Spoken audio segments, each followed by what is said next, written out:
Kasubdit Jatanras Ditreskrimum Polda Metro Jaya, AKBP Abdul Rahim, mengatakan, pelaku N alias R, 23, sempat rekam kamera CCTV saat dalam perjalanan membuang jasad Albasar, 32, ke saluran air di Jalan Daan Mogot KM 21, Batu Ceper, Kota Tangerang.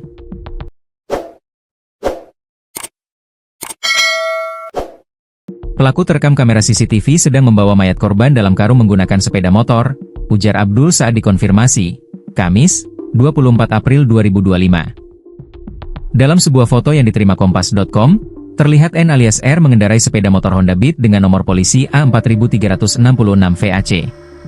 Saat berkendara, pelaku mengenakan jaket hitam dan helm berwarna hitam dengan kaca helm dalam posisi tertutup. Di bagian dek tengah sepeda motor, tampak jasad korban yang telah dibungkus dalam karung. Pada salah satu sisi karung terlihat noda darah yang menempel.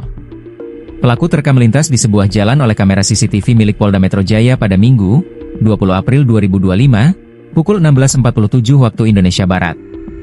Saat ini, N alias R sudah ditangkap oleh Unit 2 Subdit Jatanras Ditreskrimum Polda Metro Jaya di sebuah rumah kontrakan, Panunggangan Utara, Pinang, Kota Tangerang, Rabu, 23 April 2025. Kabid Humas Polda Metro Jaya, Kombes Pol Ade Arysyam Indradi, mengungkapkan, aksi pembunuhan N alias R terhadap Albasar karena masalah pekerjaan. Motif melakukan pembunuhan karena ada masalah pekerjaan di tempat kerja atau konveksi, ujar Kabid Humas Polda Metro Jaya Kombes Pol Ade Arysyam Indradi saat dikonfirmasi, Kamis. Diberitakan sebelumnya, sesosok jasad ditemukan terbungkus dalam karung di saluran air Jalan Daan Mogot KM 21, Batu Ceper, Kota Tangerang, Selasa, 22 April 2025, pukul 8.15 waktu Indonesia Barat. Berdasarkan hasil olah tempat kejadian perkara, TKP, mayat merupakan seorang pria dan memiliki tanda-tanda kekerasan pada tubuh korban. Menurut hasil otopsi sementara dari tim forensik Rumah Sakit Umum Daerah, RSUD, Kabupaten Tangerang, ditemukan luka terbuka di bagian kepala serta rahang kanan dan kiri, serta luka memar di leher dan pipi yang diduga akibat kekerasan benda tumpul.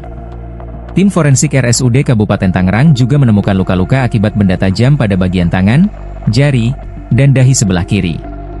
Mayat tanpa identitas tersebut diperkirakan telah tewas 2 hingga 3 hari sebelum ditemukan di saluran air di Jalan Daan Mogot KM 21.